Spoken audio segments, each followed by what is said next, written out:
Hindi magamit ang mga silid-aralan sa ilang paaralan sa Albay matapos itong sirain ng super bagyong Uwan.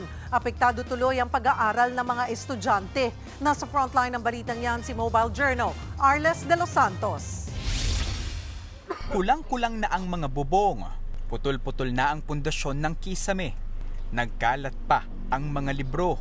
Ganyan ang sinapit ng ilang paaralan sa Albay dahil sa pananalasa ng nagdaang super bagyong Uwan. Dito sa Kararayan Naga Elementary School sa bayan ng Tiwi, nilipad ng hangin ang bubong ng nasa 10 silid-aralan. Hindi tuloy mapakinabangan ng mga estudyante ang mga classroom. Ayon sa pamunuan ng paaralan, nagsilbing evacuation center ang mga classroom na ito. Mabuti na lang daw, agad nakita ng caretaker ng paaralan ang pag-angat ng mga bubong noong kasagsagan ng bagyo. Kaya mabilis na pinalipat ang mga bakwit. Pagkalipat namin sa dito, hindi pa nga hindi pa sinda nakalagay sa mga gamit nila. Bumagsak na ang kisame at saka yung yero, naglipada na pa siya sa takot din ako, kaya ako lang isa dito ang nagmonitor sa mga evacuation.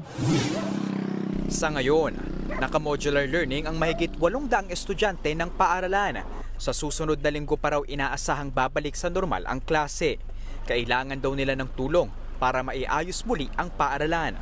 Financial or in-kind man po yan kasi nakikita naman natin na kailangan po talaga yan. Lalong-lalo na po sa mga teachers na nasira po talaga yung ibang gamit nila, materials, resource materials.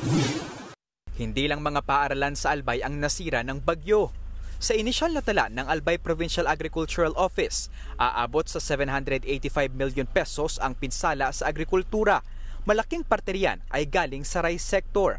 Aabot naman sa mahigit 9,000 kabahayan ang nasira ng bagyong Uwan. Bukas, nakatakdang bumisita si Pangulong Bongbong Marcos sa Bicol para tignan ang lawak ng pinsala sa rehiyon. Nagbabalita mula sa Frontline, Mobile Journal, Arles de los Santos. Mga kapatid, Cheryl Cosing po. Maging maalam at may pakialam sa mga napapanahong issue at headlines. Mag-follow at mag-subscribe na sa social media pages ng News 5.